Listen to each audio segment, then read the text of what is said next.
नमस्कार प्यारे बच्चों। अब आप इस विषय के वीडियोस एक साथ भी देख सकते हैं। इसके लिए वीडियो के नीचे मेरी चैनल का नाम है, तो चैनल में जाके प्लेलिस्ट में जाएंगे तो इस विषय के वीडियोस एक साथ देख सकेंगे। तो बच्चों, पिछले वीडियो में हमने सीखा था हिंदी कक्षा 9 का पाठ नंबर 9 निर्भय बनो का स्वाध्याय के 2 प्रश्न किए थे। आज के वीडियो में हम तीसरा प्रश्न करेंगे। तो तीसरा प्रश्न है, निम्नलिखित प्रश्नों के 2-3 वाक्य में उत्तर लिखिए। तो पहला प्रश्न है, कस्बे के अधिकांश लोग प्रियोदा और साथियों को क्यों पहचानते थे? तो जवाब होगा, प्रियोदा और उसके साथी हर रविवार की सुबह सन्यासी आश्रम के लिए मुठिया मांग कर लाते थे। स्कूल के किसी छात्र या शिक्षक के बीमार पड़ने पर वे उसके अच्छे होने तक उसकी सेवा करते थे।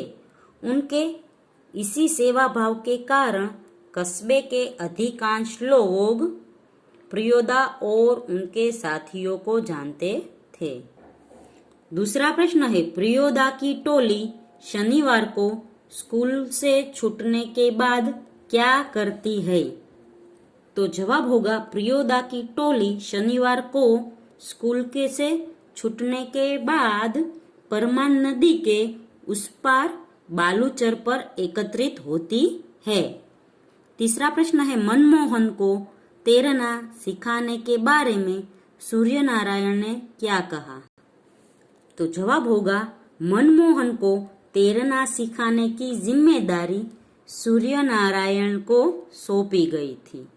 इस बारे में उसने कहा कि एक दिन उसे उठाकर पानी में फेंक दूंगा तो खुद तैरने लगेगा।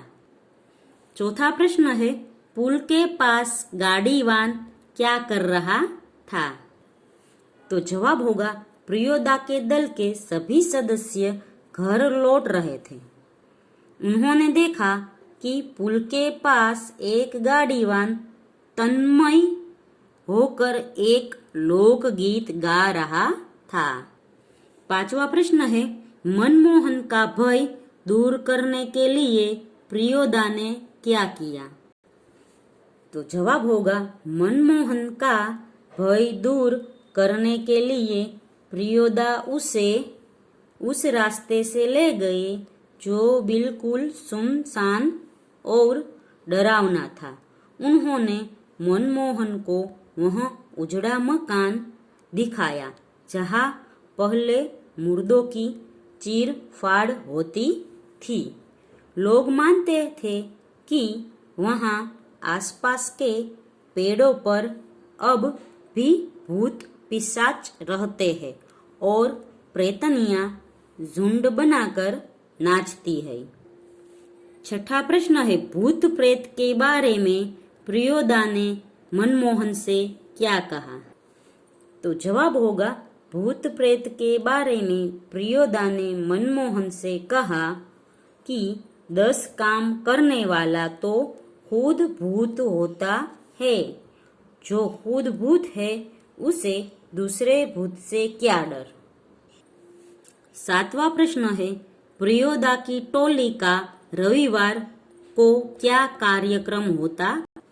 जवाब होगा, रविवार को प्रियोदा की टोली पहले से निर्धारित मोहल्ले में मुठिया वसूलने जाती थी।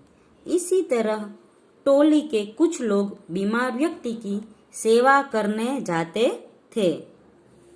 प्रश्न नंबर 4 है, सविस्तर समझाइए।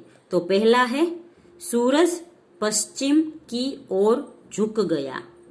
तो जवाब होगा, प्रियोदा और उसके साथी बहुत देर तक बातें करते रहे।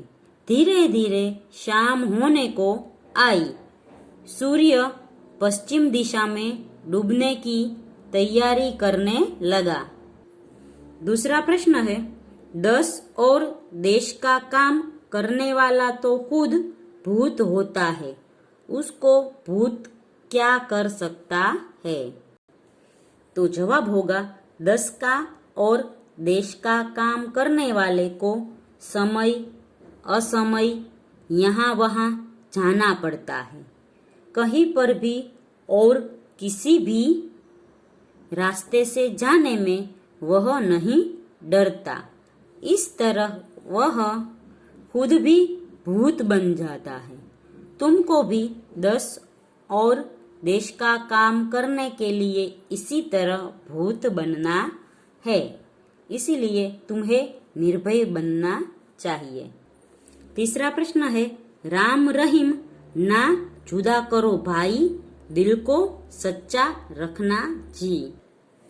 तो जवाब होगा, राम और रहीम दोनों एक ही ईश्वर के दो अलग अलग नाम है। दोनों को अलग अलग समझना भूल है। मन की पवित्रता जरूरी है। मन पवित्र हो तो राम और रहीम का भेद अपने आप मिट जाता है। आगे का प्रश्न है, सही जोड़े मिलाइए। तो पहला है मनमोहन, तो उसके सामने होगा हेजे से डरने वाला। दूसरा है प्रियव्रत राय यानी प्रियोदा, तो होगा मैट्रिक का विद्यार्थी। तीसरा है सूर्य नारायण, तो होगा पहलवान। चौथा है डिप्टी का अर्दली, तो होगा खचड़ा। फिर है परमान, तो एक नदी। आगे है शब्द समूहों के लिए एक एक शब्द लिखिए। तो पहला है दूसरों के लिए, दूसरों के किए हुए उपकार को मानने वाला, तो कृतज्ञ। दूसरा है दूसरों के किए गए उपकार को न मानने वाला, तो कृतज्ञ। तीसरा है मुर्दों के चीरफाड़ की जगह, तो पोस्टमार्टम हाउस। चौथा है जहां बीमारों को भर्ती करके इलाज होता है, तो अस्पताल। आगे का प्रश्न है सूचना अनुसार उत्तर दीजिए। तो पहले है विरोधी शब्द लिखने हैं। तो गरीब, तो उसका विरोधी अमीर। प्यार, तो उसका विरोधी नफरत। स्वस्थ का विरोधी अस्वस्थ। गलत का विरोधी सही। और उजड़ा का विरोधी हरा भरा होगा। फिर है दो दो समानार्थी शब्द लिखिए। तो सुबह का समानार्थी प्रभात और प्रातः होगा। शाम का समानार्थी सांझ और संध्या होगा। दल का समानार्थी झुंड और समूह होगा। कमजोर का समानार्थी दुर्बल या और निर्बल होगा। और मकान का समानार्थी झोपड़ी या घर होगा। या यहाँ पर आप लिख सकते हैं गृह। गृह है वो सही लगेगा, ये झोपड़ी निकाल दीजिए। तो मकान का समानार्थी गृह और घर होगा। तो बच्चों यहाँ पर स्वाध्याय खत्म होता है। अगले वीडियो में हम अगला पाठ सीखेंगे।